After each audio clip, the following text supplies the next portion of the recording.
eso sí, total, ¿eh? estuvo bueno. Ya. Oye, aquí hay café, para los que beban café, hay tacitas chiquititas, no quiero armar mucho lío. No es costumbre en realidad, yo hice esto porque Era bueno vernos. Sí. era muy bueno vernos. Demasiada guerra. Yo no había visto nunca en persona a Ana María. ¿Cómo que no? Sí. Sí la habíamos El año visto en pasado. persona. O sea, el año pasado. nadie Sí. te va a celebrar más que yo tu musa. De hecho, habla de ella así. Ahora sí, ¿ah? Sí. Sí. ¿Qué leyeron el año pasado, Ana María? Mira, Leímos, el taller se llamaba Teatro y Democracia en Grecia. Perfecto. Leyeron Antígona, Agamenón. Sí, exacto. Sí. Y, No menor. Esto requiere Quiero hacer fuerza. eso también. y Ella te va a llegar, te va a llegar. Sí, quiero. Ella me va a llegar el libro. Sí, sí, sí. Sí, sí. Antígona es un. mira en realidad todo esto está bien, súper relacionado. Pues tenemos que hacer una lectura de las mujeres. Con un cuchillo. Estos son cosas que están súper relacionadas. O sea, Mira, a veces se va ablandando de a poco. sí, Al final lo voy a hacer yo así. No, y claro. luego así. eh, Yo la última. todo el siglo XX, todas las tragedias se explican finalmente entre la Ilíada y la Odisea. Debajo de la estufa de la cocina de la encimera hay un cajón. Dentro del cajón hay cuchillos y cosas. Porque en el fondo todo el universo de lo griego, finalmente, de lo griego que nosotros conocemos, lo griego clásico, y cuando digo lo griego clásico esto también el griego arcaico, es decir, los periodos históricos de Grecia, de la Grecia que nosotros conocemos, la Grecia con el alfabeto actual griego, se divide básicamente en tres periodos, así en términos gruesos. El primer periodo que llamamos el arcaico, que es del que estamos hablando ahora, es decir, la época de Homero, los inicios. El periodo arcaico se inicia luego, se está hablando en términos superhistóricos, se inicia luego de, ¿no es cierto?, lo que se llama el periodo oscuro. El periodo oscuro es un espacio de unos 200, 300 años que va desde la caída, de la caída de, no de Troya, sino que de los incendios de los palacios micénicos, que es alrededor del 1100, 1050 a.C., hasta más o menos las apariciones, porque hablamos periodo oscuro porque no hay documentos, por eso no es oscuro, no hay documento histórico, hasta las apariciones de las primeras cerámicas que se conservan, que son las cerámicas protogeométricas, básicamente, ¿no? Sí, pero no Ande. funcionó el lápiz. No le funcionó el lápiz. pero ella Ahí tiene otro lápiz. Las cerámicas protogeométricas son muy bonitas, son unas ánforas grandes, hay varias fotos de esas, y que en general tienen, ya después de lo protogeométrico viene lo geométrico, ¿no? Y vienen hay una que es muy conocida, que son como figuras de hileras de guerreros en que van carros y van unos guerreros con unos escudos en forma de 8, ¿no? Que es bien característico. Ese escudo tipo 8 es el escudo del Ajax Telamón. Ajá. El escudo como torre del que se habla en Ajax, respecto de Ajax Telamón, es ese tipo de escudo en 8, que es efectivamente una reminiscencia, ¿cierto?, de lo que eran las armaduras supuestamente, digamos, micénicas. Yo tengo un amigo muy querido, mi hermano en realidad, que hizo un documental sobre una panoplia micénica que se encontró intacta en una tumba. Este amigo mío es un documentalista que filma las excavaciones, ¿no? Y las relaciona con el presente, digamos, ¿no? Y se encontró una y son, es muy especial porque se parecen un poco, recuerdan a las tenidas de los samuráis, Qué curioso. porque es como con capas, con láminas, unas sobre otras, como tejados, digamos, ¿no? No son piezas enteras. Ahora, la que nos describe Homero, en realidad, ya son armaduras más modernas en el fondo, ¿no? Que significan un trabajo en metal mucho más fuerte, ¿no? Las broncíneas túnicas. Las broncíneas túnicas, claro. Mm. Ahora las otras también eran de bronce, ¿ah? Ah. Que pueden haber sido entendidas como túnicas, precisamente porque son como en capa, ¿no? Pero que son armaduras, ¿no? O sea, es entretenido porque en el fondo pareciera ser que es como una primera forma de crear armaduras con técnicas que no permiten la fundición así tan espectacular, ¿no? Porque para hacer una armadura, una coraza de bronce como la que usaban los romanos, se requiere de una experticia técnica, Claro. ¿cierto? De los herreros, forja ¿no es y cierto? todo. De forja, de los modelos, ¿no es cierto? Claro. Seguramente algún tipo de molde de yeso o algo donde primero hacer los vaciados y de ahí ir transformando. Entonces son técnicas más complejas, ¿no? Además, ¿cómo pueden, yo quiero hacer una pregunta absolutamente idiota, pero ¿cómo pueden correr con ese nivel de peso? Heavy. Porque corren, llevan lanzas, huyen, y yo me imagino que alguien con esa cantidad de metal sobre el cuerpo se vuelve muy pesado, ¿no? Perdón la pregunta estúpida, pero... Total. Y tienen que desarrollar una musculatura. Pero si que estamos hablando que permite- Héctor levantó una roca que no podían entre 10. O sea, yo sé que hay una parte que es comillas mítica, pero uno sabe que el ejército, o sea, en el relato hay parte mítica, pero en los hechos reales, ¿no es cierto? Yo Estas voy a servir un batallas... café, perdón. Oye, lo mismo en la cota de malla de los, La cota de malla, o la, sea... la media, los caballeros. Sí, ¿no? pues, Cuando uno, yo cada vez que veo esa armadura nunca lo había podido preguntar, pero cada vez que las veo digo, esta gente cómo caminaba. Pero lo mismo las cuestiones de los samuráis, pues si son primero un traje y después una cuestión así.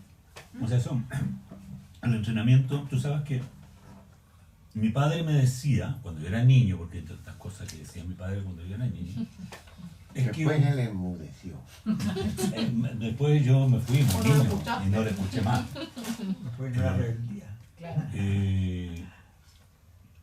Decía que un mandoble, el mandoble son esas espadas que se agarran con dos manos, medieval, era muy difícil para una persona con fuerza del día de hoy levantarla y sostenerla para pelear con ella por las medias horas o 20 minutos en que se tenían esos combates.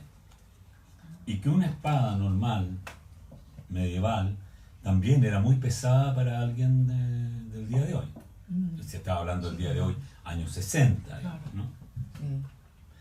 Porque claro, los cuerpos estaban hechos de otra manera. Yo iba a preguntar si hay estudios médicos sobre los cambios corporales, porque claro, se supone que hemos mejorado en términos de la alimentación, se supone, digamos, pero realmente el nivel de fuerza que hay que tener para pelear de esta manera, para sostenerse en la batalla, y son batallas continuas, o sea, no es que sea un esfuerzo como el que hace, no te cuida, un boxeador que ya se prepara y va a un combate, y es bien impactante esta parte a propósito de la bella muerte y de lo que significa el trabajo del cuerpo.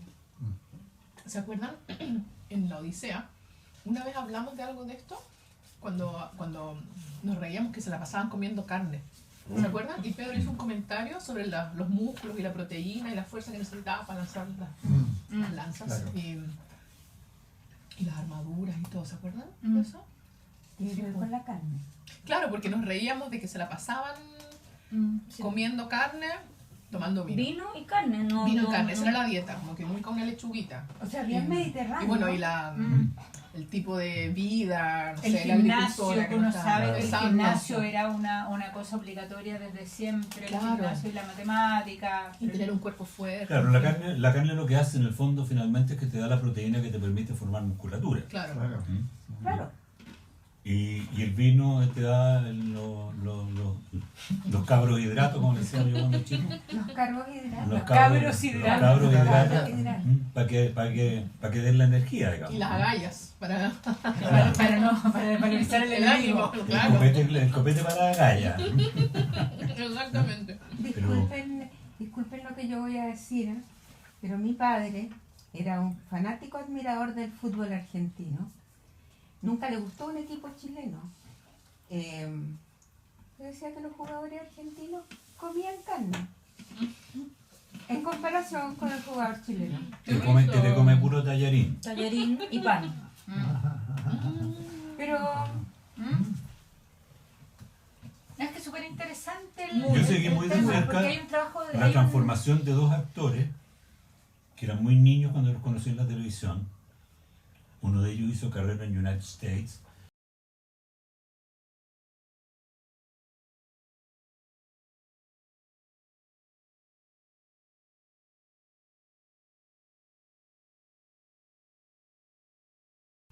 A hacer gimnasia porque quería hacer cuerpo, porque él admiraba a personajes como Sylvester Stallone.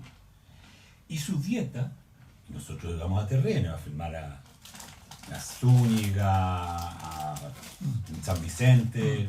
Él se llevaba su dieta y su dieta era por lo menos 700 gramos de carne al día. Qué heavy. Carne o pescado, pero pura proteína. Proteína. Pura proteína. 700 gramos como... O sea, Un montón. Es cualquier carne. Un montón. es un montón. Es mucho. Entonces, yo lo vi durante el periodo de esa teleserie. Una teleserie toma como 7, 8 meses en hacerse. Cómo le fueron creciendo los músculos. Era una cuestión que decía, ¡wow! ¡Wow! Y todos le preguntaban, yo era muy discreto en eso, pero todos le preguntaban. Me acuerdo el Pepe Secal le preguntaba, oye, pero tú estás tomando algún tipo de estas cuestiones que con las que se dopan los Los esteroides. esteroides. No, así nomás, puro ejercicio. Ahí están los banquetes. Ahí están. Ahí están los banquetes. Exactamente. Es súper O sea, por eso, interesante. es importante el hecho que es un pueblo ganadero, en que mide por ganado la riqueza, pero además es un pueblo de rapiña. claro, No es un pueblo agricultor. O sea, la diferencia con el universo de la Odisea es que en la Odisea nos traslada a un universo más agricultor. O como incipiente en ese mundo, ¿no? Incipientemente Claro. agricultor. Y por claro. lo tanto pasando a la paz. Pasando a la paz, Interesante. Y al asentamiento. Exacto. Claro, al asentamiento. claro, al asentamiento y Qué además interesante. a un tipo de violencia inoperante. Porque los pretendientes en la Odisea son inoperantes desde el punto de vista militar, digamos. Claro. O sea, yo me puse a leer la Odisea para no estar atrasada, profesor. ¿No la habías leído, Fran? La leí en el colegio. En el colegio. Muy bien, ¿Ya? Fran. Entonces, para no estar atrasada, profesor, porque ustedes hacen referencia a la Odisea. el canto 2. Entonces me puse y ¿De en un qué momento color? Telémaco lo emplaza así, cuando lo empoderan, Mm. son unos pobres aves, no hacen nada. Sí, Sí, po. po. Sí. Entonces, claro, hay una diferencia, ¿no? Qué interesante esto, el cambio de lo ganadero, el cultivo, lo agrícola, lo guerrero, a la paz. Son cosas que uno... Pero ojo que la agricultura viene con mucha guerra. Sí, Sí. porque significa La apropiación, competencia del demarcación. campo. Y lo otro que Y además el ganado necesita comer, o sea, hay que tampoco guardar, es- tenés que tener silo. Hay y que cuando guardar a el los grano. otros sí. se le acaban la comida, te la vienen a quitar. Esa es la Entonces historia de ahí los hay un judíos que llegan conflicto a... de opiniones. Claro, Y el ganado también se alimenta, de forraje. o sea. Claro. pero el sistema, fíjate que el sistema es distinto. El sistema es distinto porque si bien militarmente hay guerra, en general los imperios hidráulicos le llamaban algunos, ¿no? Es decir, todos esos imperios que se crearon en torno a la construcción de canales y de regadío, ¿no es cierto? Son muy conquistadores en cuanto a la conquista del espacio cultivable, ¿no? Pero son poco más expansivos, ¿no? Porque no son de rapiña y entonces su arma o todo su espacio está más bien instalado para la defensa. Y No muchas para la veces conquista. y muchas veces toman la idea de la defensa al revés, ¿no es cierto? Dicen, atacamos para defendernos. O sea, atacamos antes que nos ataquen. Pero no es la idea de la rapiña, porque en el fondo la economía de la rapiña, que uno tiene, yo la asocio siempre ¿Es con más lo mismo. nómade? Perdón, ¿es más nómade? Yo no diría si es tanto más nómade como en el sentido que en el fondo es más aventurera, ¿no? Es decir, es como la economía de los vikingos, ¿no? los pueblos indoeuropeos, yo tengo una teoría, que no ha sido corroborada por nada, sino más bien una intuición, digamos, ¿no? Teoría e intuición propia, de que los pueblos indoeuropeos son pueblos de rapiña, son pueblos muy guerreros, básicamente, y que logran y descubren la agricultura, en el caso de los griegos, una vez que se instalan, ¿no es cierto?, y conocen, digamos, los pueblos que habitan de antes, los llamados pelágicos, los minios y qué sé yo, ¿no? Que algunos pueblos asocian a los griegos, pero yo creo que son fundamentalmente ejércitos o pueblos de rapiña, porque pasa lo mismo con los germanos, ¿no? Los germanos tienen también una cosa muy bélica, ¿no? Muy de conquista, ¿no? Hace referencia a eso Alexander Nevsky, ¿no? Especialmente esa película maravillosa de Einstein, ¿no? Oye, ahora, Troya, o sea, la manera de hacer rapiña es que ellos llegaban, digamos, mataban, tomaban a las mujeres, sacaban tesoro, etc., y se iban. O sea, no era el afán de conquistar y hacer más un imperio, digamos. No es un imperio territorial. No es imperio, es como, la rapiña es como, va y pero es una suerte de control, es como decir... Me llevo las riquezas, me claro. la llevo, la robo, en el fondo, la Es lo que cuentan de lo que hizo Aquiles, ¿no es cierto? Cómo se tomó a estas mujeres. ¿Te acuerdas? Claro. ¿No? Que pasa por la isla de Ténedo, ya no me acuerdo, ¿no? Y se toma a las mujeres, se queda con una y se lleva las cosas. Es el ejercicio de lo que hacen. Es lo que en la Odisea también hace Ulises saliendo de Troya con los sicones. Dice, ya, pasemos, tienen buenos vinos, tienen buenas mujeres, tienen alto bronce, vamos, ¿no? Claro. Y es a raíz de eso que empieza a irle mal. Es decir, por eso que yo decía que en la Odisea hay una reflexión que es distinta, ¿no? Que no tiene que ver con Odiseo, que yo sé que ustedes son del team anti-Odiseo, anti-Ulises, y que van a ser el, Es que nos y van a caía ser el mal. van a ser el fan club contra Ulises. Pero claro, lo que la Odisea va contando en el fondo es la pérdida de esa visión de mundo y la visión de la rapiña. Y yo tengo la sensación, ahora leyendo y volviendo a leer, ¿no? Y sobre todo este canto 14, que es el canto de Patroclo, la Patroclea, ¿no? Podríamos decirle, que en todos estos cantos que empiezan en el 11, ¿no es cierto?, en el lambda, como decía yo, ¿no?, que son los cantos de la guerra, toda esta exacerbación que se va produciendo, que va y viene, ¿no es cierto?, y que en el fondo va descalabrando la dimensión de lo humano, ¿no? Y si lo vemos en el caso de Héctor, ¿no?, lleva al punto de una exacerbación tal de ruptura de límites que conlleva la muerte, la autodestrucción, como es el caso concreto de Patroclo, ¿no? Exacto. Absolutamente. O sea, Sí, qué impactante, pierde todo límite, qué ¿no? Porque impactante. es claro lo Cómo que lo le va dice. contando. Aquiles es súper claro, le dice, mira, no. Y él se engolosina, va y va. Y es una Locura. locura, ¿no? Y es en la misma locura en la que cae Héctor, y caen todos, ¿no?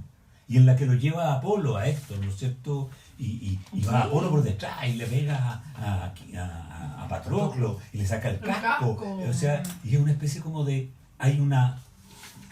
Es impresionante cómo en el fondo lo que se relata finalmente, a mi juicio, en estos cantos de la guerra, es una suerte de anomia.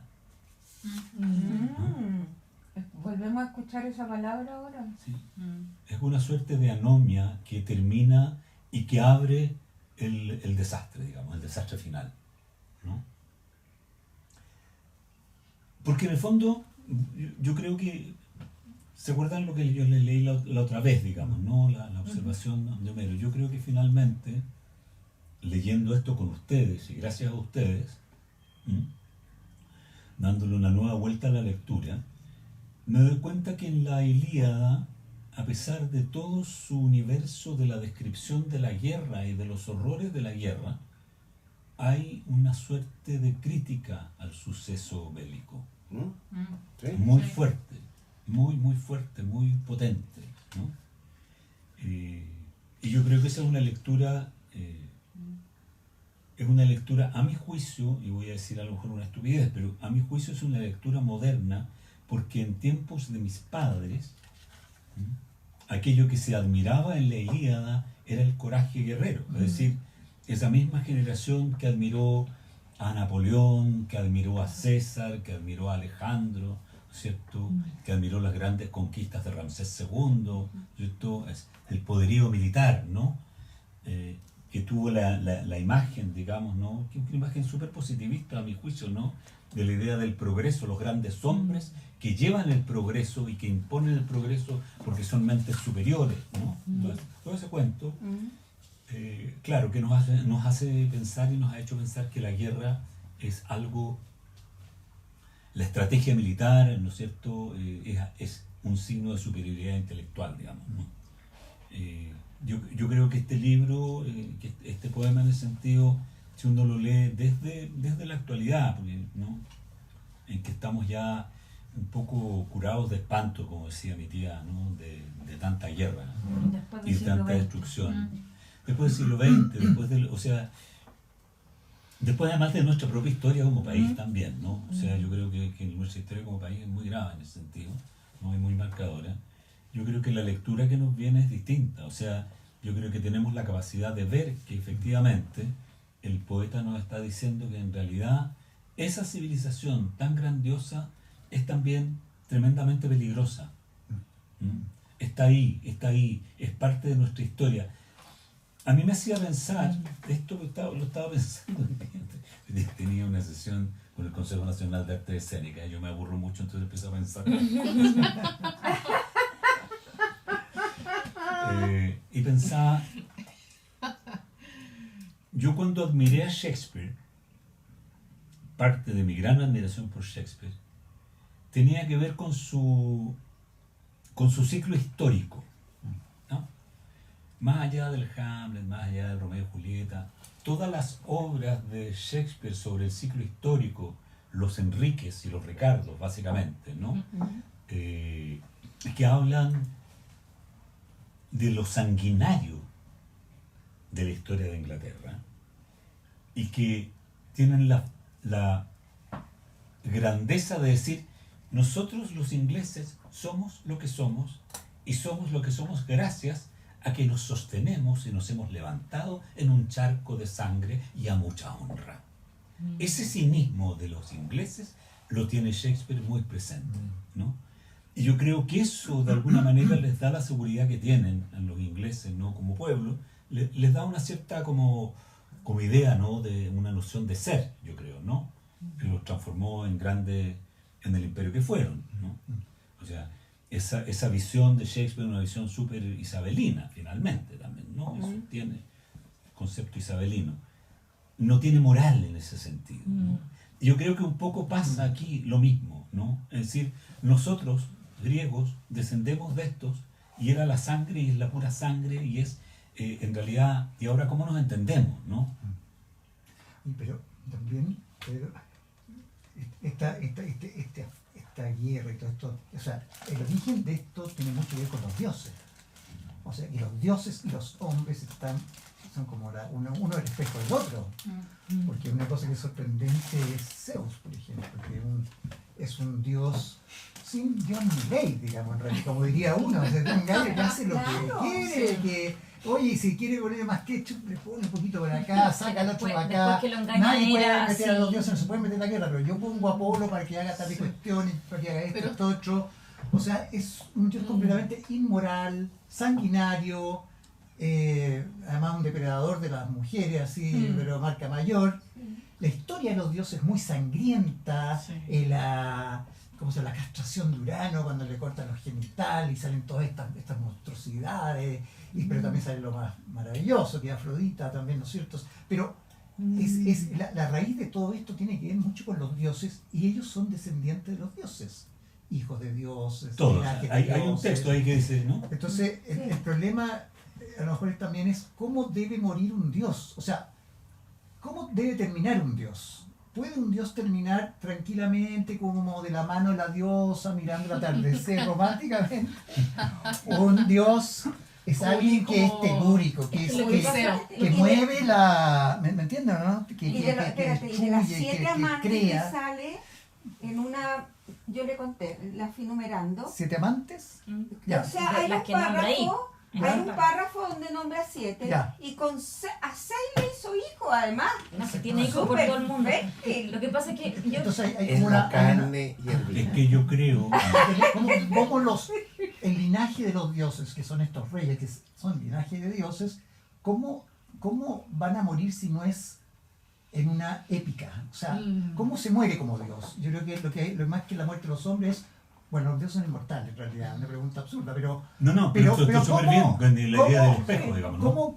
¿Cómo los hombres están de alguna y estos tienen que hacerse cargo de algo que es divino y humano? Entonces es interesante porque los dioses son inmortales, pero estos no, pero tienen un linaje de dioses.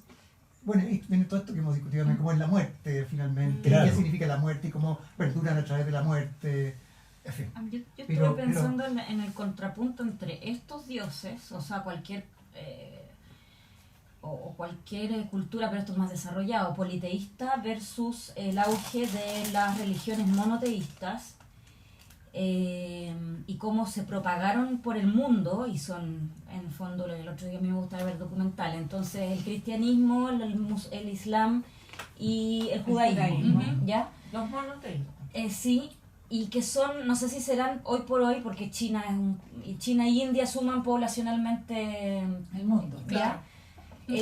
Pero las religiones más predominantes, como a través de este Dios, un Dios omnipresente, omnipotente, bueno, sabio, etcétera, etcétera, etcétera, hay una mejor correlación, o sea, hay un mejor manejo del poder hacia abajo, ¿no? Porque este Dios te va a castigar. En cambio, estos dioses son como niños, juegan, van, vienen, se ponen en la buena, Zeus se acuesta con Hera, después se entera que la engañó, entonces se enoja y le dice te voy a castigar, igual que como lo que hiciste con Hércules. Son como jugarretas, lo vimos, ¿no? La sesión Lo pasada. mismo. Yo voy a insistir en mi tesis de los indoeuropeos. Ya. Yo insisto en que el universo indoeuropeo es un universo eminentemente machista, porque es un universo eminentemente guerrero, ¿no? Es un universo que se sustenta en las correrías de pillaje, digamos, ¿no? Correrías de pillaje que además en la historia de los indoeuropeos hace que se vayan asentando, más que sean nómades en cierto sentido, ¿no? Como tú decías. Los nómades, la riqueza de los nómades son ganado, siempre lo han sido. Sí. El nomadismo y la ganadería van de la mano, ¿no? Porque es lo único que se puede transportar, ¿no? O los instrumentos musicales, como el caso de los judíos que tuvieron que arrancar con sus violines. Por eso los violines, las cuerdas es lo más fácil de arrancar, digamos, ¿no? Para llevarse con uno.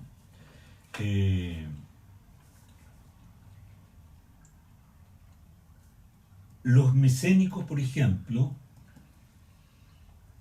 no se sabe si los micénicos traían, o sea, se sabe que la cerámica micénica, por ejemplo, ¿no? Es una cerámica tomada de los territorios a los que llegaron estos indoeuropeos. Los minios tomaron la cerámica de los minios, que es una cerámica gris, ¿no?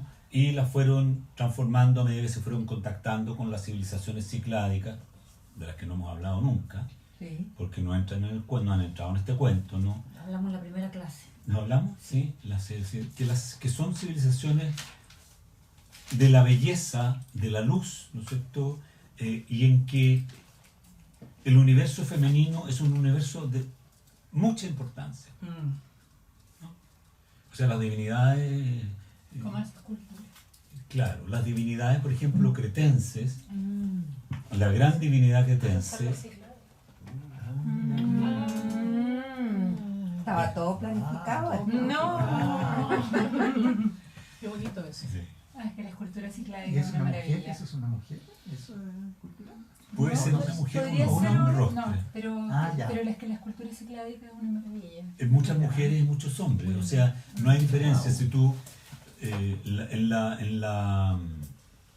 en el universo religioso cretense, que es la cuna, digamos, de donde se alimenta Micenas culturalmente hablando, ¿no? la mujer juega un papel preponderante, ¿no? Están a la par de los jóvenes, juegan en las pinturas que hay, en los frescos que hay. Los jóvenes que juegan con los toros están rodeados de mujeres que también participan en los juegos con los toros. Y la diosa cretense, la gran diosa cretense, probablemente ustedes han visto algún tipo de estatuilla alguna vez en algún museo, es una diosa que tiene las pechugas al aire con un vestido que le, ¿no es cierto?, que le deja los pechos al aire, y está normalmente con los brazos en alto y con una serpiente en cada brazo. ¿Sí? Esa diosa. Ah, perfecto. Precioso la escultura. Sí. Y tú te ¿Esta lo se llama diosa cuánto? La diosa cretense. Mira, no sé, no me, Cretense, ¿y está en no, Creta? en Creta. Yo no me acuerdo cómo se llama, tengo que consultarlo porque nunca lo retuve porque ¿En un mi museo? interés en ella era Dionisio en realidad, no ella. El origen del universo dionisíaco está ahí, Wow. que tiene que ver con la epifanía de la vida, Claro. ¿no? Básicamente.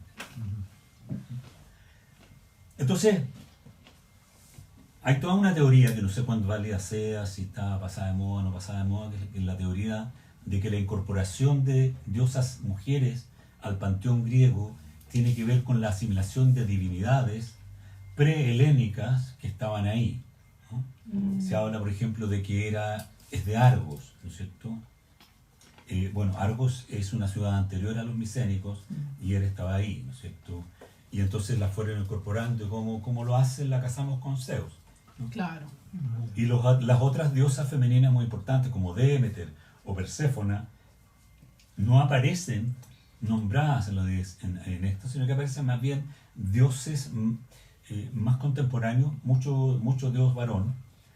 Y las diosas femeninas que aparecen Atenea, básicamente, aparece Afrodita, ¿no es cierto? Y aparece Hera. Son las tres. Sí. ¿No? Afrodita es una diosa de importación fenicia, o de importación, digamos que es una helenización de Astarte. ¿Afrodita? Afrodita, sí.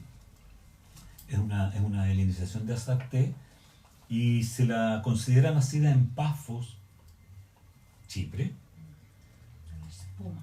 de la espuma, porque además Chipre no era griego, Chipre era una encrucijada de egipcios, cretenses y fenicios. Claro, porque está ahí.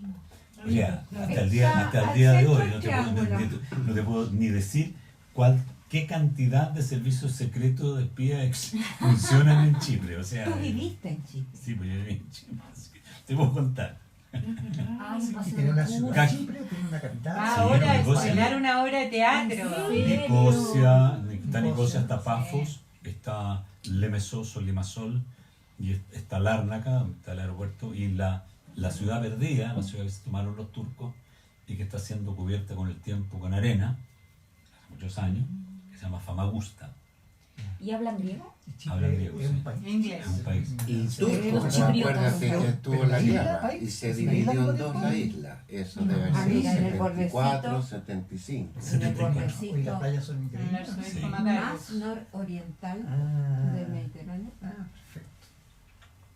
Ahí donde fue el gran terremoto, porque ahí además se juntan tres placas tectónicas. Sí, Hubo un la de terremoto. Asia, la de África y la de Europea. Quedó un poquito las cosas. Ya. Bueno, entonces Ah, bien. yo insisto en que todo este universo patriarcal es muy fuerte en el universo indoeuropeo.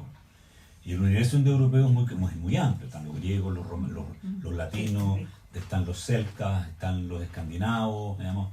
Claro. Todos nosotros en realidad, Occidente, pertenece a este universo indoeuropeo. Y yo tengo la sensación, volviendo a lo que tú planteas, que en realidad el problema central, a mi juicio, que se desprende más de la Ilíada que de la Odisea, que es esto que, ¿qué diablos son los dioses? ¿Qué exactamente son? ¿No? Dame medio minuto. Porque normalmente ocurre, ¿no es cierto?, que cuando nosotros nos imaginamos religiosidad en Grecia, aplicamos nuestro parámetro, y nuestro parámetro es la idea de dioses omniscientes, Claro. Lo que ¿no es decía la cierto? Claro, nuestra tradición semítica finalmente, ¿no? Ujú. Entonces nos resulta muy difícil comprender el universo religioso griego. Ya respondo. Tomando algo que también planteó la Ana María, ¿no es cierto? Que a mí me parece que es tan bonito en los cantos anteriores, los de la semana pasada, ¿no es cierto? El cinturón y la Afrodita, como para que lo volvamos a pensar, pero yo trato de ponerme como un lector, auditor de ese tiempo, o una lectora auditora moderna, pensando en qué quiso decir el poeta, ¿no? Tomando un poco también lo que comenta Sergio, porque si uno piensa que este es como un poema fundante para el mundo griego, ¿no es cierto? Y que nos están contando una historia tan importante de héroes tan importantes. Por una parte está este universo guerrero, ¿no es cierto? Que puede que para nosotros sea excesivo, para ellos no, pero que muestra un mundo heroico, ¿no es cierto?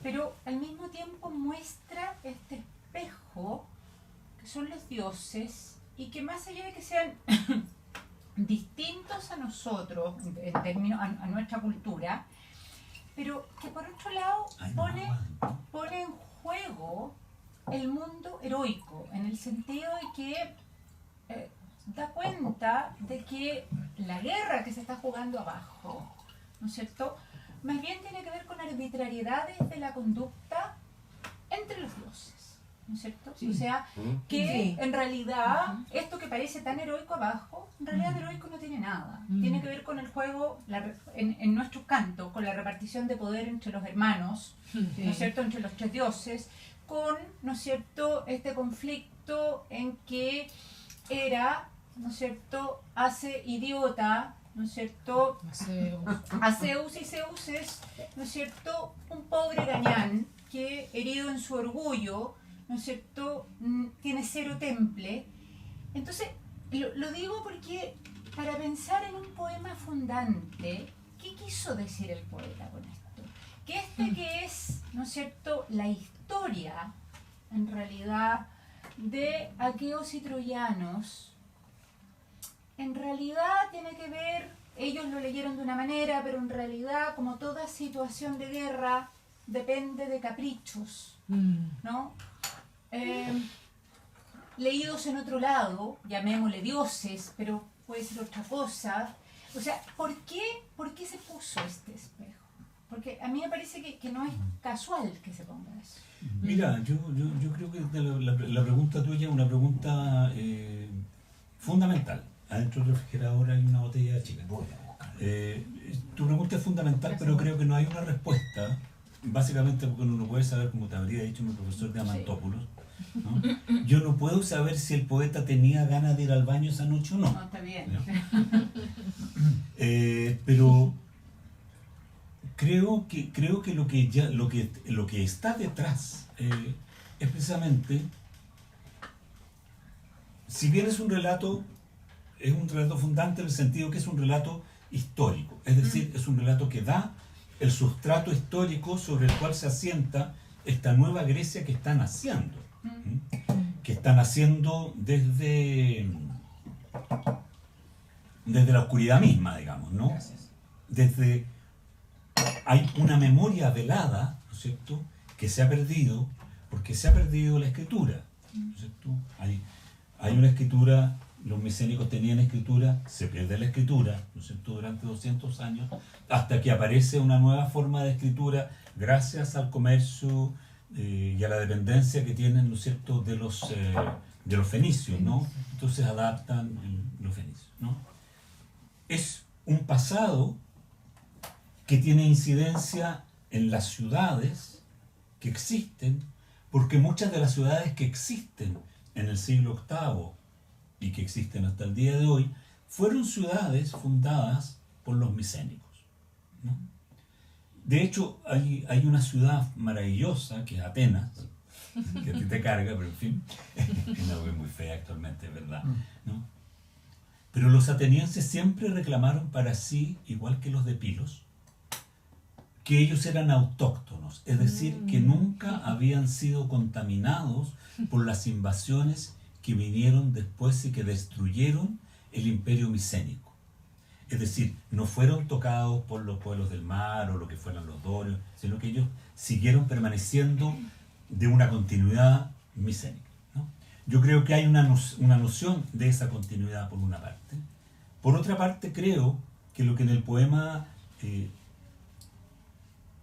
toma valor es en la inutilidad del sistema teológico, digamos, de los dioses.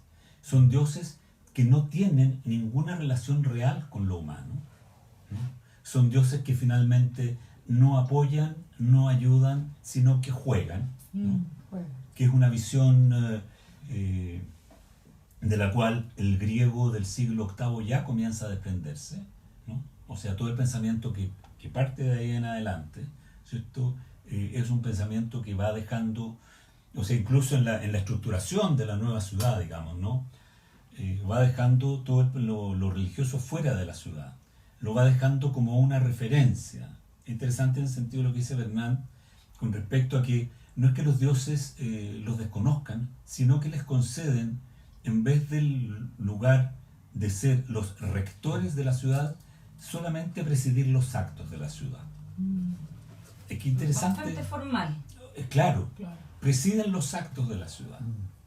O sea, tú vas a hacer una compraventa de un terreno, qué sé yo, juremos por Zeus, ya, ok, listo, y una libación y qué sé yo, pero el negocio es entre nosotros. ¿Quién decía eso? Los griegos. Ah, No, Bernard, Ah. Jean-Pierre Bernard, que es un historiador, fue un historiador francés bastante importante, que armó la escuela francesa, digamos, del estudio de la Grecia clásica, que es una escuela absolutamente, si bien se basa en la escuela alemana, bastante contraria a la escuela alemana en el sentido que es mucho más, diríamos, materialista en su aproximación, ¿no? Desde una visión mucho más antropológico-cultural, sociológica, ¿no? Y que se basa en estudios concretos, históricos, digamos, no estudios arqueológicos de la transformación del espacio, ¿no? Entonces, De los modos de habitar y eso. tú dices que allá en la época de Homero, siglo VIII a.C., se empieza a desprenderse de esta mitología, de esta religiosidad que vemos acá. Claro, lo que pasa es que yo creo que esa religiosidad que nosotros vemos acá no es la religiosidad real que deben haber tenido los reyes micénicos. Yo creo que ya es como idea de religiosidad, ¿no es cierto? Una religiosidad contaminada con una cierta distancia. Son dioses que son crueles, son dioses que son envidiosos, son dioses arbitrarios, son dioses que no ayudan, son dioses que en realidad se dicen, pero ¿cómo nos vamos a estar agarrando nosotros del moño aquí arriba así, con problemas de los mortales? En realidad lo dicen, ¿te acuerdas en la Odisea? ¿No? Sí. Que es una visión en el fondo como ir separando, ir dejando fuera el concepto de la divinidad de lo que ocurre en la tierra. Pero no es la divinidad una excusa, porque yo creo que la divinidad misma no tiene mayor importancia, es un divertimento. No es una excusa para enjuiciar la tierra, más que el cielo. De nuevo. De nuevo. No, por De supuesto. nuevo, repíteme que no se me... O sea, digamos, en el fondo yo creo que cuando uno lee el texto, me parece como un lector no solo contemporáneo, ninguno de nosotros está creyendo en los dioses, pero pienso que el lector de la época tampoco estaba creyendo en los dioses. O sea, ya el lector o el oyente de la época estaba ya fuera de los dioses. Entonces, no sé si estaba enjuiciando a los dioses, Yo ahí tengo... sino que creo que los dioses son una excusa para, digamos, para mostrar cuán arbitrarios eran los hombres, no los dioses. Yo tengo... O sea, que los dioses hacen despejo, voy a Creo leer, que perdón. sentí el timbre. Hacen despejo de la realidad de la tierra, ¿no? O sea, los dioses muestran Sí. lo que hacen los hombres. La arbitrariedad de los dioses es solo la arbitrariedad de la tierra.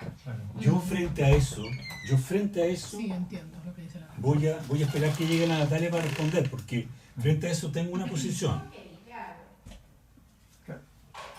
¿Quién es? Dice la Paulina. Pero Yo lo que frente a dice eso tengo la siguiente posición. Me voy a pasar para el lado de acá para que puedan ver la... Pásale un paso. Entraron los Es que truanes. los dioses. Él sabe que a mí me gustan los gatos, entonces ¿Qué Yo pasa, me comí Rey? toda esta pasta, así que nada más comer. No, sí, Oye, yo voy eso a está comer. increíble. Yo voy a comer, pero... Va, pero Quiero saber dónde las compraste. el satén ¿Y eso en qué Kennedy es? lateral con las tranqueras. Ya. Y eso es un... ¿Y si puede Eso venir va por a Nacho es de también. berenjena. De berenjena, sí. Sí, una pasta de No, qué berenjena. exquisita. Papá Ganush. Espectacular. Satén. Satén. Se están robando el auto, Perico. Está súper rico. El humo está espectacular. Y Y este está rico rellenos también. árabes y dulce árabe. Porque Mira. a veces ese es medio amargo, no sé, no siempre me Es gusta. que La berenjena hay que saber la preparar. berenjena hay que Yo saber complementando un poco lo Me que dice la encanta la berenjena. Natalia, en el fondo nadie sabe lo que piensan los dioses.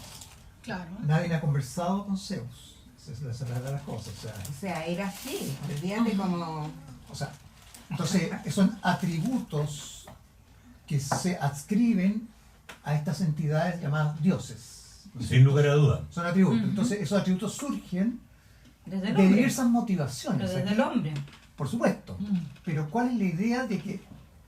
Yo me imagino que ahí es como para entrar a Es que yo- estudiar el origen de las religiones, digamos. O sea, ya Exacto. Pero empezamos más a- allá de eso, las más motivaciones allá que de hay eso, para crear este universo mitológico. yo digamos. más allá de eso, yo me voy a poner medio marxista para mis cosas y me van a perdonar. ¿Ya? Más allá de eso, el universo de los dioses pintado en la Ilíada en relación a las poblaciones que se están formando en el siglo VIII, en realidad es una visión que da cuenta de concepciones de clase distintas.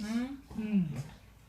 Porque por una parte, el ser descendientes e hijos de dioses, Claro. y de dioses arbitrarios, que hacen lo que quieren, Mm. te permite a ti, como hijo del dios o descendiente del dios, ser arbitrario y hacer lo que tú quieras. Por lo tanto, seguir siendo el dueño de la tierra, seguir castigando a tercites cada vez que levanta la voz, ¿no es cierto? Sin que nadie te Claro. diga nada, porque estás entre los elegidos, ¿no? Y Por que, pobre y patizambo. y que yo creo que es uno de los temas centrales que de lo que ocurre en Grecia en el final del siglo VII, principio del siglo VI, que es el fenómeno de las tiranías. Mm. El fenómeno de las tiranías en Grecia es una respuesta a tu pregunta, ¿no? El fenómeno de las tiranías corresponde en realidad a lo que hoy día nosotros podríamos llamar directamente reasignación de tierras. ¿No? Reforma agraria, reasignación de tierra, ¿cierto? Que son procesos altamente convulsivos en todas las sociedades, ¿no? Y que de alguna manera, por primera vez, ¿no?, despojan de poder real, aunque no despojan de todo el poder, pero despojan de manera real de una gran cuota de poder a las aristocracias terratenientes. Terrateniente. El discurso de la Ilíada, en parte, ¿no?, la relación, digamos, esta pertenencia a las castas descendientes de dioses, es muy afín a los terratenientes, o los que ellos se llaman a sí mismos eupátridas o bien nacidos, Claro. No solo en Grecia. ¿no es cierto? Que es lo mismo que los patricios, por ejemplo, ¿no? En el universo romano, ¿no? Y en Chile también. Pero harto más rasca la aristocracia castellano-vasca que llegó para acá. Aristocracia. Oye, pero, Entonces yo creo, porque fíjate que la historia de la Grecia arcaica y la Grecia clásica es una historia de guerras civiles tremendas, ¿no? La poeta Safo, por ejemplo, que es de la isla de Lesbos, ¿no? Ella pertenece a la aristocracia de la isla de Lesbos. Mm.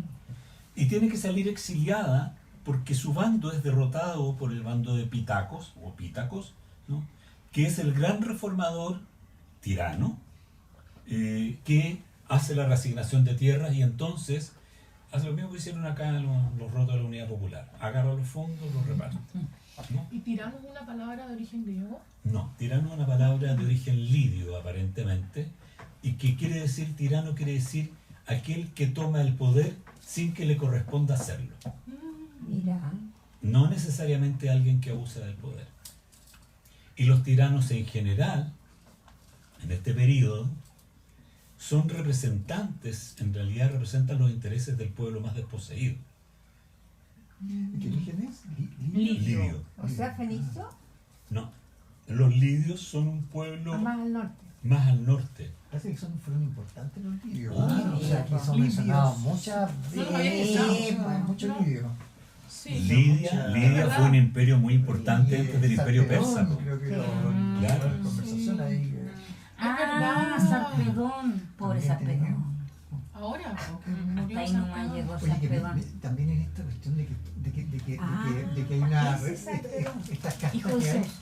a mí me llama la atención que cuando están enfrentándose, muchos reconocen quién es el enemigo con el que está peleando. Sí, Y sí. el diálogo, lo que Es yo me uno a llamó la uno. atención es como, sabe que tú Solón, y él no le había dicho su nombre, de Claro. acuerdo al relato, digamos. Entonces, Mm. me da la impresión que de alguna manera parece que había un contacto, conexión, conectados Absolutamente. de aquí a allá, y solamente que uno vinieron para apoyar a Troya y los otros vinieron a apoyar a los Sí, aqueos, eso digamos. es súper interesante. Pero son todos conocidos, tanto así que de repente hay uno que hace el famoso diálogo, Sí. de los que se perdonan y se regalan se Tu te cambia la padre cuestión. fue Claro, yo huésped siempre de mi soy padre. qué sé Claro. yo. Sí. Es el Entonces, Glauco con Diomedes. incluso Con Diomedes, eso, que se Glauco, reconozcan sí. en los enemigos, reconocen al que pertenece a la misma, estamos peleando digamos, entre Entre castas, conocidos entre conocidos. también. Como que Exacto. Claro, Es como es aristocracia contra aristocracia. el- Es como- gente común. es como la pelea de las aristocracias europeas en la Primera Guerra Mundial. Mm. O sea, hay un equivalente en ese sentido. Eran ¿no? parientes. Mm. Eran parientes. Sí. Los alemanes con los Sí, ingleses, pues. ¿eh? Po? Y los alemanes, los Bastante ingleses, parientes. los Y con el San austríacos, Nicolás, los los rumanos, reyes. o sea, todos eran más o menos familiares, ¿no? La Eh, reina Pero en Victoria. primos, pues todos. Yo creo, abuela yo de creo Europa. que eso da cuenta Claro. en el fondo. Es interesante una observación. Súper porque interesante. a mí me parece que eso da cuenta de un sistema económico completo que parece que hace crisis, ¿no?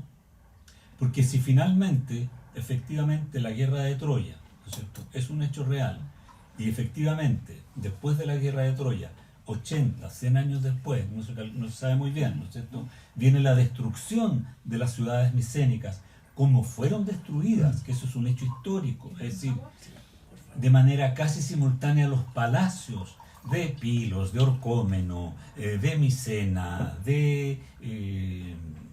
¿cómo se llama?, de Ácine, de Tebas, etcétera, aparecieron de la noche a la mañana quemados, destruidos, ¿no? Mm. Hay una destrucción masiva de todos los lugares, digamos, o todas las ciudades importantes del universo micénico, en un periodo que debe haber sido entre 5 o 10 años en total, ¿no?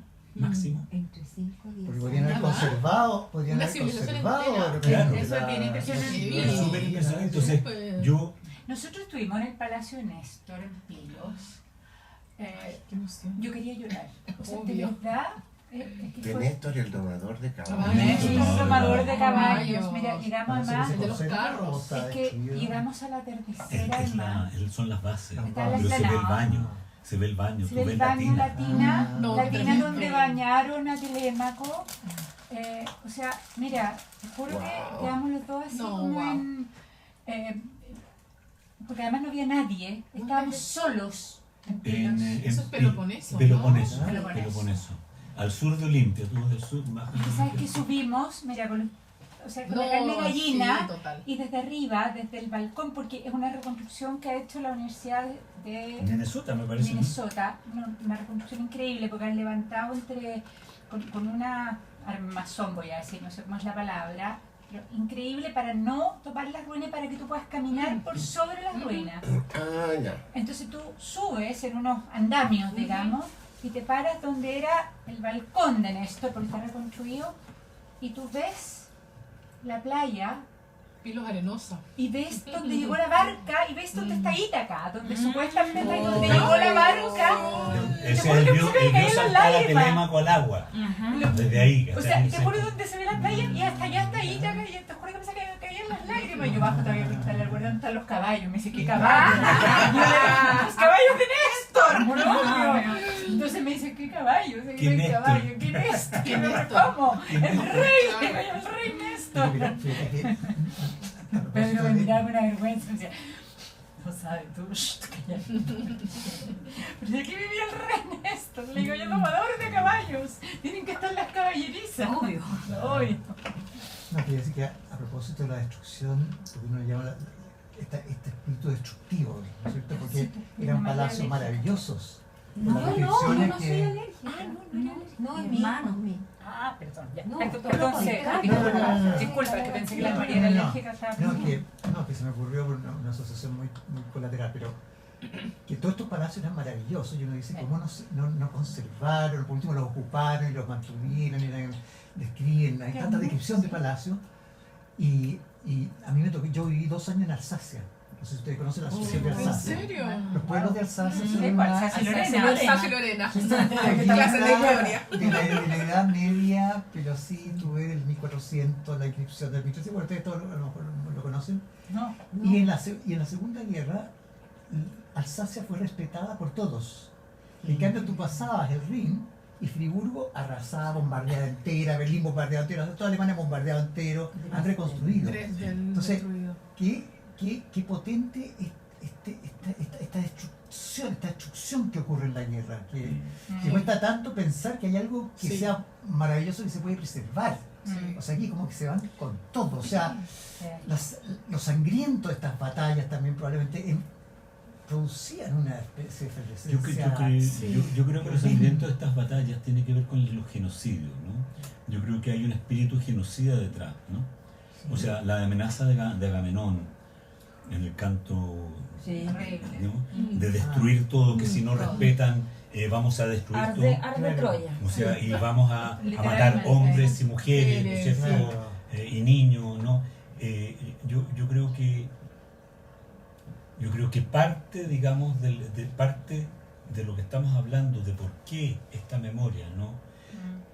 Es importante la guerra y aparece como fundante al mismo tiempo, es porque también hay una puesta de atención precisamente en lo que es la guerra, lo que es la destrucción, y cómo esa memoria, ¿no es cierto?, de los héroes de los que se habla aquí, ha sido destruida, y que queda solo en las voces, en la memoria, y una memoria más o menos distorsionada, y una memoria que seguramente es la que le gustaba escuchar a los dueños de los palacios, digamos, que los Claro. escuchaban, como el caso de la Odisea, ¿no es cierto?, a Femio o a Demódoco, ¿no? Que les pagaban unas lucas, ¿no? Pero Por este linaje que por les este, gustaba. claro, por este claro. linaje que hablen bien, cuénteme las hazañas de mi abuelito, Exacto. ¿ah? A ver, para volver a... Pero que en el fondo hay un tema que no es menor, ¿eh? Que yo lo he dicho en otras oportunidades. Urbanísticamente, la concepción de ciudad y por lo tanto la concepción de sociedad tiene un cambio absolutamente radical, 180 grados, total. O sea, la ciudad micénica, el centro es el palacio, la ciudad arcaica griega, y ya clásica y alejandrina después, ¿no? El centro de la ciudad es el lugar común, la plaza. La arquitectura de la ciudad cambia radicalmente. O sea, la ciudad está al servicio de la comunidad, ¿no? Y antiguamente la ciudad estaba al servicio del palacio. Entonces, ¿cómo se mantiene esa memoria? Esa memoria probablemente la mantenga una aristocracia que busca por todos los medios no perder sus privilegios. Tanto es así, por tantos años, que yo no sé si lo recuerdan, alguna vez lo debo haber dicho, que el año 462 a.C., el gran reformista, el gran revolucionario, democrático, ateniense, el señor Efialtes, es luego de haberle quitado los privilegios al Areópago, es decir, haberlo reducido a una corte para ver solo los delitos de sangre y nada más, es decir, reduce las funciones del senatus, digamos, a la nada misma, aparece asesinado de manera misteriosa. Ay, no nos habías contado eso. Sí, lo veo. ¿En serio? Sí, Ay, no me Que fue en el acordaba. taller de tragedia. Ah, sí. ¿cómo se llamaba? Efialtes. Tragedia y democracia. Efialtes. Entonces, En Andalucía le dicen Apareció Efialtes. sospechosamente asesinado. o sea, mi profesor me decía, eso es lo que podríamos llamar el crimen del siglo. Claro. Porque efectivamente con eso paró, o sea, ¿qué pasó con eso? Paréntesis. Con eso se hace cargo del Partido Demócrata. Cualquier coincidencia con la realidad. A cargo del Partido Demócrata. Eso se llama su un acto delfín, fallido, mi amor. su delfín, que es nada más y nada menos que Pericles. Pero Pericles, ojo, y es ahí donde está la cosa. Pericles es muy demócrata, súper demócrata, pero es de la familia de los Alcmeónidas. Y los Alcmeónidas es como decir, es como de la familia de los larraínes, ¿no? Era un larraín más, ¿no? Y claro, hace todos los cambios de qué sé yo, pero el espíritu que traía Efialtes, ¿no? Efialtes era un líder popular. Es muy bonita la historia, pero era un líder popular, es decir, no era de familia de alcurnia, de linaje, no era de familia de eupátridas, era de una familia ciudadano, común y corriente, ¿no? Y era un gran líder reformador, el gran instaurador, digamos, del sistema democrático, finalmente, ¿no? Y desaparece. ¿Por qué? Y entonces comienza, y durante todo el periodo de la democracia ateniense está esta lucha constante entre las dos fuerzas políticas fundamentales, que terminan, y esto me encanta contarlo a mí, termina con un golpe de Estado apoyado por los espartanos en el año 404 a.C., con una tiranía, la famosa tiranía de los 30, entre los cuales participaba uno de los discípulos de Sócrates, ¿no? Que es de los primeros documentos que hay en la historia sobre desapariciones forzosas, allanamientos nocturnos, encarcelamientos en lugares no habitados, Wow. y asesinatos y ejecuciones sumarias, por llamarla, para ponerla en términos actuales. O sea, Mira. ¿Y eso dónde se puede leer? eso, chuta. Tú me Tiranía de no, los No, 30 te voy a años. buscar. Tiranía de los 30. Usted, señora Google. Te voy a buscar bibliografía, porque es súper importante eso. Ya. Buscar bibliografía, porque Y eso estamos hablando del siglo... del siglo V, quinto. final del siglo Imagínate V. que- Después de eso se produce un fenómeno, me pasé a otro lado. Se produce un fenómeno político muy interesante, por primera vez documentado en la historia también, que se llama amnistía. Ah, Ah, mira. no. Y la amnistía se produce de la Nada siguiente nuevo. manera. Nada. La amnistía se produce de la siguiente manera. La tiranía de los 30 no da abasto, porque se han juntado todas las fuerzas democráticas en el Pireo, que es el puerto de la ciudad, pero que Sí. queda a una cierta distancia, y comienzan a avanzar hacia la ciudad de Atenas.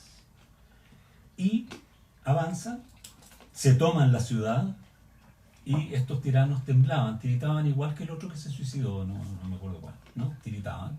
Y entonces los demócratas les dicen: no teman, nosotros no les vamos a hacer lo que ustedes nos hicieron, y vamos a llegar a un acuerdo, vamos a hacer un olvido legal de todo lo acaecido durante el periodo de finales de la guerra del Peloponeso. Entonces ya había terminado la guerra del Peloponeso. Claro, Testia derrotada a Atenas, Ah. ganan los espartanos, y los espartanos ponen su títere, digamos. Pericles ya estaba muerto, Sí, Pericles Sí, murió al murió principio de la guerra. durante de la peste, Claro. pierden, Durante la guerra. quemaron Atenas los... 48.517 veces. Ya. Y después de eso, en la reconstrucción, viene este como giro de los... Claro, y Esta aparece. semi-revuelta. Ya, pero primero este La giro a la restaura- derecha con los 30 Tiranos. tiranos, y después viene, La ¿no es amnistía, cierto?, Esta una revuelta, revuelta popular, un 18 de octubre de la época No, que parte en el Pireo. 18 de octubre, no. 18 de octubre. Asalto al cuartel Moncada. Ya. Ah, ya. Es una cuestión organizada. Es una cuestión organizada políticamente desde el periodo donde se han refugiado los que han logrado arrancar, digamos, de la tiranía, ¿no es cierto? Se organizan como partido arman lo que ellos los griegos llaman la stasis, que es una suerte como de de pararle el hacha, por decirlo de alguna manera, ¿no? Ya. Es decir, se ponen en actitud rebelde y como actitud rebelde se transforman en ejército y comienzan a presionar en una escaramuza de guerra que no logra llevarse a cabo, quizás un par de encontrones que no alcanzan a hacer batalla, y se toman Atenas porque los otros se asustan porque ya no tienen apoyo popular, ¿no? Pero y temerosos de que los vayan a degollar y hacer desaparecer, como antes, los demócratas, que serán demócratas, dicen, miren, nosotros somos buenas personas, nosotros hemos recapacitado, nos hemos modernizado, Ya entendí. nos hemos modernizado, entendemos, y vamos a proponer que hagamos un olvido legal de todo lo ocurrido, y eso es lo que se llamó la amnistía, ¿no? Con un agravante que tuvo la amnistía, que le quitó vigor a la democracia ateniense, porque finalmente la democracia ateniense comenzó a ser una democracia de acuerdos y no de disensos. Porque las democracias son vivas cuando hay Perdón, que me dio disenso. risa. Perdón. Cuando el disenso funciona, la democracia está viva. Cuando no hay disenso, no es posible la democracia. En fin. Entonces, todo esto que tiene que ver, digamos, toda esta lucha, en el fondo, que nosotros vemos aquí, que estoy tratando de responder las preguntas de ustedes, ¿no? Está aquí en ciernes, está aquí todo amalgamado en el fondo, ¿no? Porque de lo que nos cuenta la Ilíada, finalmente, es del quehacer de las aristocracias, ¿no? Y de los abusos de estas aristocracias en tierras ajenas. Sobre todo en tierras ajenas. O sea, porque la verdad es que entre Agamenón, Ulises y Menelao agarran a Paris, entran a la casa, se agarran a la Helena, meten en una maleta o en un saco todas las cosas que están ahí y se la llevan. Claro. Claro, ¿No es cierto? claro. Pero no, Me ha pasado que no lo he aquí podido hacer. contando esto que decías tú, Natalia, de los dioses. Sí. Y también me pasa que los encuentro más cercanos. Como que me es más fácil relacionarme con esto, como que tienen más defectos, son como más tangibles, son menos... ¿ah? Claro, son más humanos, en el fondo. Es más humano. Claro, es más humano, por lo tanto, en el fondo, ojo, ¿por qué digo? Porque precisamente a partir de eso es que hago la identificación en el fondo con la proyección del aristócrata, ¿no? Porque claro, el dueño de la tierra, el descendiente de reyes, el que los reyes micénicos reunían los, comillas, tres poderes: el poder civil, el religioso y el militar. Como tales, tenían todas las prerrogativas de hacer y deshacer a su antojo. Era cosa que dijeran, hablé con el Altísimo y ya, me dijo esto, ¿no? Los dioses entonces pueden moverse arbitrariamente y pueden ejercer, por lo tanto, su poder sobre el resto de manera arbitraria, como nos lo muestra en el canto segundo, ¿no es cierto?, la paliza que le da Ulises al patizambo Tersites, con el cual uno no necesariamente está de acuerdo, ¿no? Pero la historia nos muestra un modo de actuar frente a quien puede tener un disenso, que es de alguna manera lo que alega Aquiles también con Agamenón. Él le dice, oye, yo soy mejor que tú, pero estoy obligado a hacerte caso porque tú tenés más tierra. Pero yo soy mejor que tú vales, tú eres un cara de perro, tú eres nada. Y si mientras tú no me devuelvas mi dignidad, yo no voy a la guerra, ¿no es cierto? Pero es un problema que tiene que ver con pugnas de poder entre ellos, Sí. finalmente. Sí, ¿no? sí. Pero además, a propósito de lo que dice Walter, yo sé que estamos con la hora, pero hay algo que es interesante en el texto que en términos literarios, psicológicos, lo que tiene que ver con los dioses, a uno como lector contemporáneo le parece más moderno, en el sentido que los dioses son tienen más complejidades, ¿no? Son más móviles, son más creíbles, no en su dimensión de dioses, sino que son personajes menos rígidos, ¿no? Lo que ocurre en la Tierra, para usar una expresión, es un poco más, en su rigidez, son personajes más primitivos, mucho más lineales. Entonces, a mí me llama mucho la atención ese espejo. Los personajes, tanto los aqueos como los teucros, con mini excepciones, son personajes tremendamente rígidos en sus descripciones, ¿no? Más allá de su carácter militar, podrían ser personajes un pelito más complejos. Hay una linealidad. Yo creo que uno se pregunta por qué uno se cansa, ¿no? Tiene que ver con eso. En cambio, cuando uno lee el conflicto, por ejemplo, entre Poseidón y entre Zeus, o el engaño, hay algo más liviano, más aéreo, más gracioso, hay complejidades. Entonces, por eso me pregunto por qué la descripción de los dos mundos tiene estas características, incluso en el diseño narrativo, distintas. Me parece interesante. Es una muy buena pregunta que yo creo que radica fundamentalmente en lo primero que hemos dicho desde el principio, ¿no? Que es el conflicto de la vida con la muerte, ¿no? Yo creo que la suplez, ¿cómo se dice? La soltura, la liviandad y soltura, digamos, de los dioses, tiene que ver con el hecho de que son, ¿cómo se diría?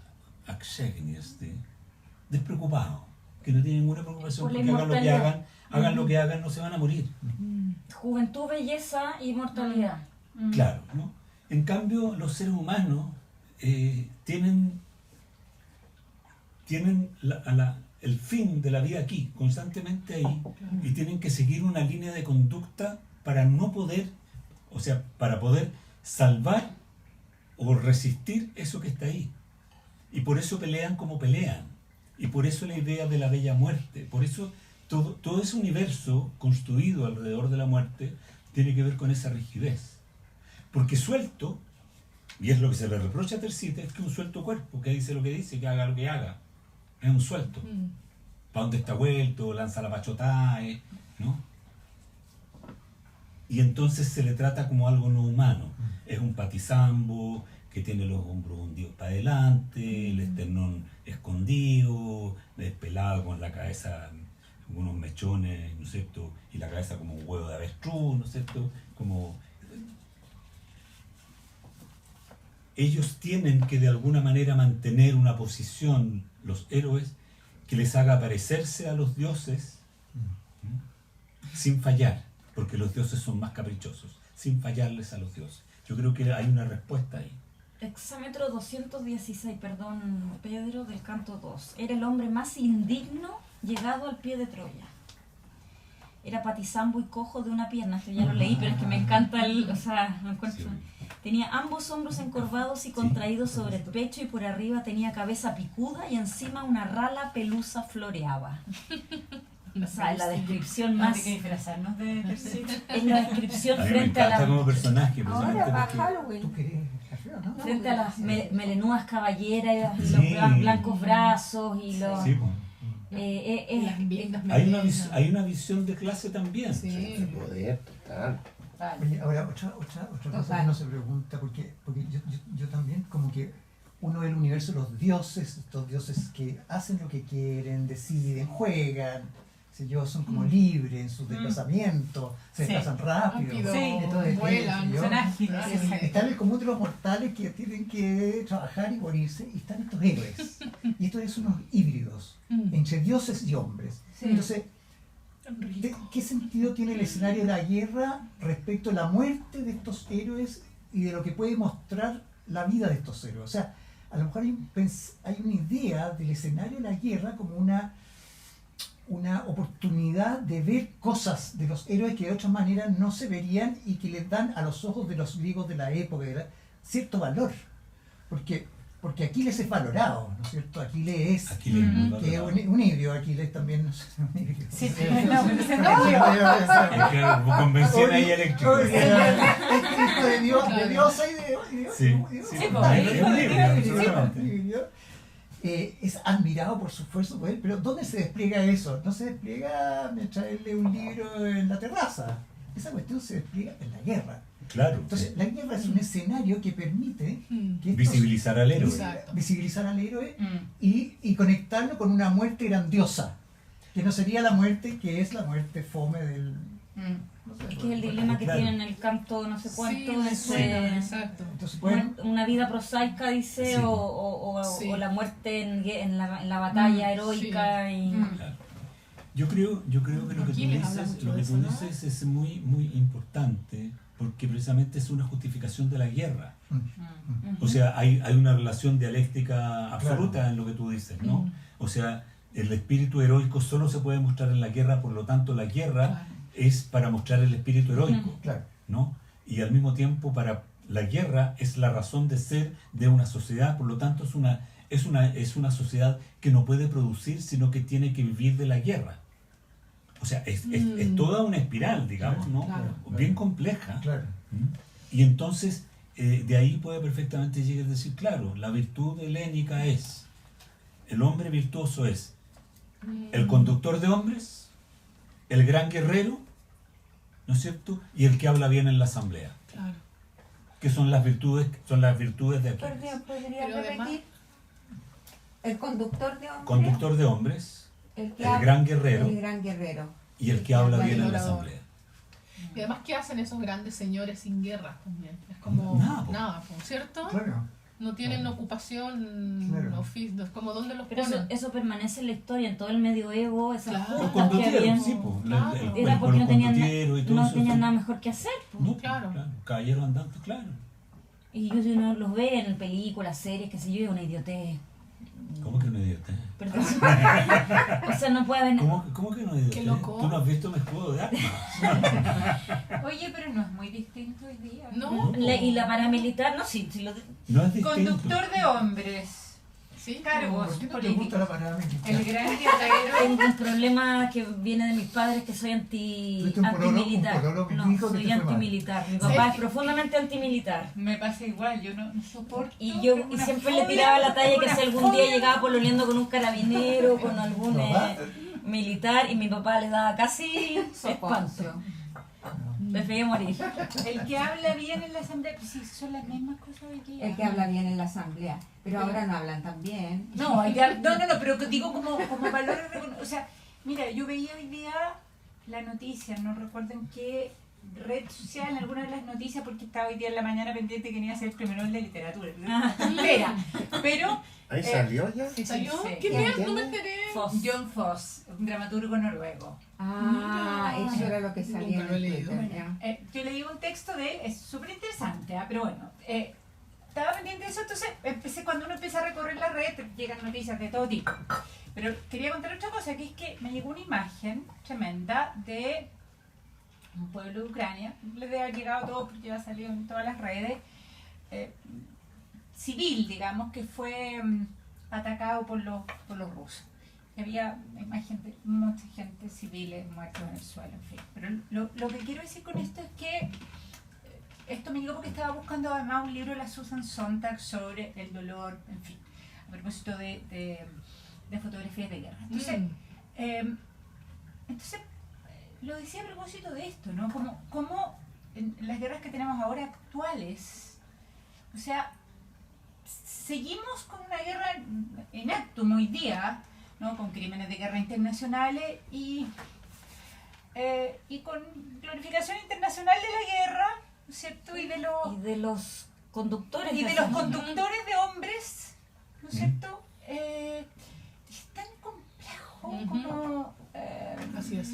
O sea, hay jefes de Estado latinoamericanos que se niegan a condenar a Putin, digamos, Claro. por razones políticas, de alianza y qué sé yo, pero Putin es un tipo que, no sé, yo estaba en la escuela y con la gente, no sé, los comunistas, Sí.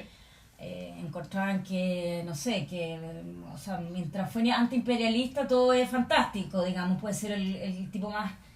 O sea, El tema China, digamos. conocí gente stalinista. Sí. Y que decía, Claro. bueno, lo que pasó, pasó porque, bueno, no sé qué, digamos, y uno es como, ya, pero espérate un poco. Vamos, aterricemos la pelota al piso y bueno, aquí lo que tú dices, estamos hablando de una obra del siglo VIII antes de Cristo y lo que dice la Natalia es perfectamente actual. Absolutamente. O sea, no solo eso, sino que yo te digo Así es. más.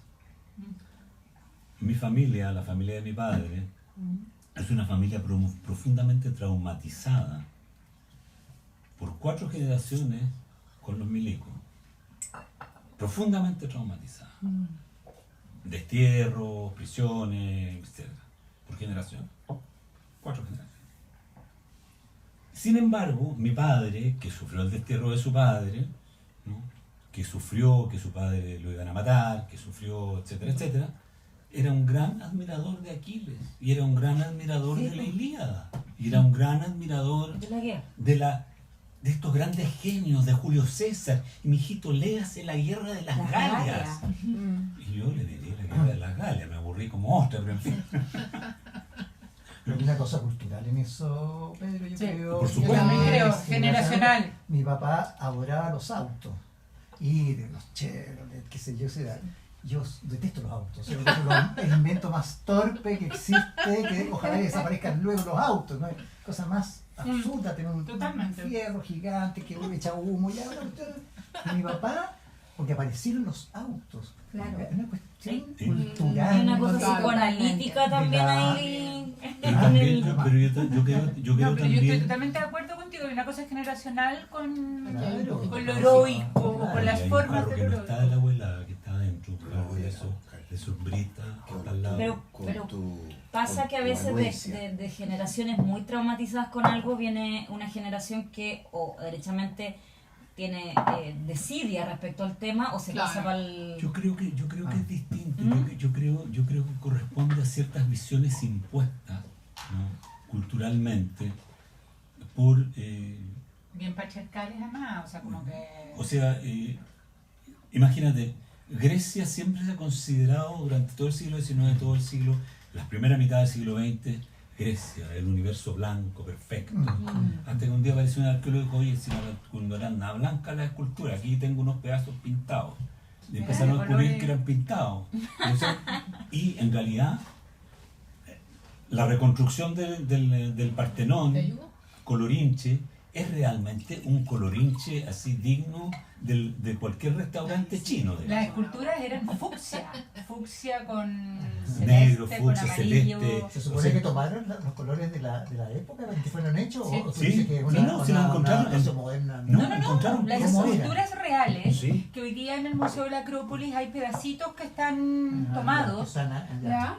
y tenían fucsia, tenían Dorados. dorados, ¿Te ayudo? Porque amarillos, parte- rosados. es malo. Mejor te lo entrego. El Es Partenón bien mismo impresionante. no es- ¿Alguien más el quiere Partenón agua? mismo es- Entonces hay toda una visión Pero las que- esculturas de mármol escultura, ya. eran que uno creía que eran blancas, no eran blancas. entonces Hicieron hay una todo un exposición en silencio. Nueva York de Sergio, eso. ¿quieres Magalú, agua? yo olvidé las imágenes. Es bien impresionante. Hay una visión, digamos, que tiene todo el siglo XIX, siglo XX ¿Y quién emblanqueció? sobre Grecia. ¿Quién emblanqueció Grecia? ¿Quién emblanqueció Grecia? No. El tiempo, ¿no? básicamente, Ya. cuando se redescubre Grecia, ¿no es cierto? Que se redescubre en tiempo finalmente del Renacimiento un poco para adelante, ¿no? Ajá. La redescubren ya los mármoles blancos, ¿no? O sea, las lluvias y todo. Las lluvias y todo han lavado los mármoles, ¿no? Y cuando ya los románticos, los prerrománticos y los románticos vuelven a encontrar el universo griego, estamos hablando desde Goethe y Novalis, que es del para acá, el universo griego aparece como una imagen perfecta, es como el universo perfecto. Claro. Perdido. Y entonces aparece una imagen como congelada de Grecia. Así que se lo Grecia- enseñan a uno en Claro, el claro. colegio. Entonces, Total. Una cosa así como que... claro, que intocable, y entonces tampoco te enseñan con respecto a la historia griega que en realidad el señor Homero es 300 o 400 años más viejo que el señor Platón, y que el señor Pericles había muerto cuando Platón publicó su primer libro, ¿no? Y que en realidad Aristóteles no conoció al señor Pericles, y tú no sabías eso, entonces una imagen como que están todos juntos ahí, Claro, ¿no? ¿verdad? Pero ahora es mucho peor. Porque nadie sabe nada, ¿cierto? No estudian Porque los profesores te pasan, te ponen el PowerPoint de historia, ¿ya? Título, por ejemplo, Sócrates, Platón, Aristóteles. Y te ponen una frase. Y tú crees que va a pasar en la sala, que van a hablar sobre el pensamiento de Sócrates, y no, se quedaron en la línea que quedó en el PowerPoint. Pero espérate, No, sí. Grecia, ¿en cuántas clases lo pasan? En 3 o 4 entonces. No, eso. Y solo hasta segundo segundo medio. Sí. No, pero que, claro, Es es dantesco, Qué tremendo. es tremendo. Sí. nosotros no sabemos mucho, ¿cachai? De eso. Porque Pero- se quitó historia, se llega hasta segundo medio. Pero mi padre, que era un hombre Eso. culto, tenía esa imagen de la Grecia Inmaculada. Mi padre me decía, léete la Paideia griega, aquí está Jäger, léela. Y yo leía la Paideia griega. Yo me acuerdo cuando yo llegué, esto ya es anécdota, llegué a Grecia y yo, lo primero que me acuerdo que mi profesor, mi querido profesor de teatro, de teatrología, dice, vamos a hablar de tragedia griega. Uy, qué fome, dije, tragedia griega, profe, ¿por qué no me dice? Ah, ¿de dónde eres? Me dice. Ah, sí, es que ustedes en América Latina, que leen en español, sabía mucho, que leen en español, no tienen ni idea de lo que es la tragedia griega. No saben lo que es la tragedia griega. Así que vas a estudiar conmigo. Y estudié con él. Fue bastante Qué maravilla. respetuoso, o sea, no te mandó a decir con nadie, pero usted viene que... No, entonces me dio a entender que efectivamente, y después conocí al poeta Elitis, y Elitis me decía, lo que los occidentales, lo que los europeos piensan de Grecia, no tiene nada que ver con lo que Grecia es, ha sido y será. No es nada que ver. Es como... No, Grecia no está en los mármoles, me decía. Grecia no está en los mármoles, Grecia está en un espíritu, hay un espíritu ahí que hay que rescatar. Y en el fondo, claro, eso es lo que uno no sabe, pero en estas lecturas lo que yo trato de hacer es que podamos rescatar algo de eso. Yo no sé si lo logro, pero ver un poco más allá de eso. Vamos a pensar entre todos, yo Sí. creo que es súper importante porque... O sea, de aquí hemos sacado, hoy día hemos sacado, bueno, tantas capas, no sé cuántas. Menos mal que solo capas y no espadas. ¡Ay, qué buena te Porque, salió! porque, por ejemplo, a mí, después de esto, yo siempre me ha interesado mucho, o sea, me da curiosidad, pero no me da para... Créanme que no me da para leer más que eso, pero el tema de la religiosidad, de la teología, de los dioses. Entonces, esto da para, oye, veamos dioses en la historia. O sea, ¿por qué vienen el monoteísmo? ¿Por qué surge Pito de qué? Porque ¿Es eso que te pusimos en un colegio laico? yo creo que por lo mismo. Por lo mismo, Que la porque... historia de la religión es súper interesante. Porque encuentro que es muy apasionante, porque el no sé qué porcentaje de la población necesita creer en algo. tener algo. Pero todas las personas creen en algo. Ay, no, pero los católicos, ahí ese cuento del Cristo y la weá. Oye, ¿qué signo eres? Ay, ¿dónde Obvio. tiene ascendente? Ay, no, porque Mercurio retrógrado. Sí. Entonces tú decís, bueno, siempre hay algo. ¿En qué creer? Claro. Obvio. Unicornio No, rosa porque invisible. claro, los católicos son lo peor, y la religión es lo peor. Pero oye, el chamán con el que estuve en Perú y que tiene no sé Los qué. monjes brasileños te van a No, curar. Entonces tú decís, brasileño. claro, hay una necesidad con la religiosidad Sí. que tiene que ver con esa pregunta del espejo, ¿no? ¿Cuál es el espejo finalmente? Ujú. Porque hay una respuesta, yo creo que, o sea, mi tesis siempre ha sido con respecto, por ejemplo, a la tragedia, aquí voy a terminar, de que el problema de la tragedia es la libertad. Que lo trágico en sí es la Los libertad. cabros están en la cocina, ¿no? Sí, déjalo no. Los dejo ahí, ¿no? Sí, déjalo no. Porque el problema, el ser humano, ¿no es cierto?, ante la incertidumbre tiene que estar eligiendo constantemente Sí, pues. cómo hacer, cómo ir, y no tiene a nadie. O sea, porque no habla con Dios. a no ser que se tome ayahuasca, o se tome un ácido, no sé, alguna cuestión La así. soledad. Bueno, ese es Kierkegaard. Ajá. La angustia. La temor y soledad, temblor. la soledad, Angustia y la libertad. la libertad y la soledad Sí. son el problema. Entonces, En cambio, si tienes un Dios que te guía y que tiene pero tú mismo, mandamientos y tú mismo cosas. te vas inventando señales, cosas. Yo me acuerdo cuando yo estuve botado en Milán como 3 días. Joven, chico, botado. Porque no me daban visa para ir a París, porque tenía que pasar, los suizos tenían que dar visa para pasar en el tren, y no me daban visa. ¿No?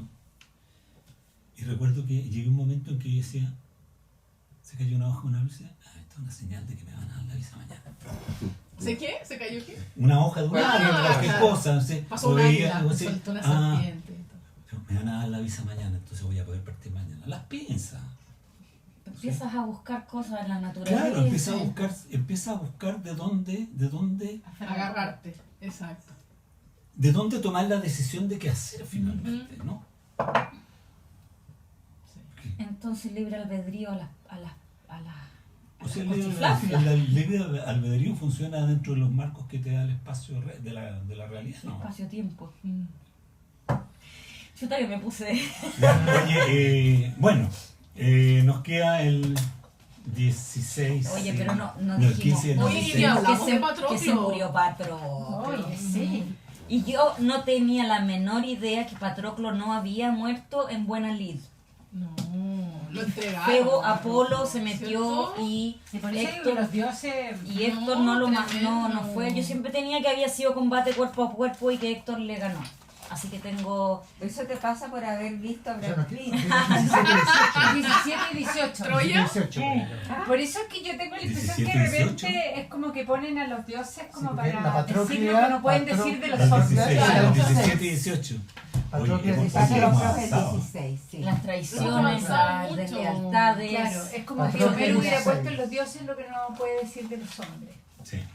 Sí, claro. Esa es mi impresión. Claro. Que ahí lo lea. Bueno. Ah, Bueno, yo tengo esta versión que ahora Parece se que la es muy muestro. buena. Cuando has leído la Me gustó. traducción ahí, sí. Me gustó más que tengo la de ¿Cuál es cátedra. esa? Esta es la de Alianza. Y Yo traducido Ah, por- Alianza. yo quedé muy metida con lo que le dice. Esta también está bien bonita. por Sí. traducido La- por- Sí, No, tenemos la misma. Sí, es bien bonita. Yo me Esa cambié es Pero la- a Héctor ¿Por qué? Justo más. le Está dice, mejor. Esta es la de. Ya, Es voy la a- voy a famosa apagarla. de. Espérate, ¿cómo se llama? Ah, No, no, esa esta no es la Segala, Tomás Murau. Murao. Pero está bien bonita. Está buena, sí. La de Segalá es muy bonita, me gusta. También, Espérate, Sí, ¿verdad? pero aquí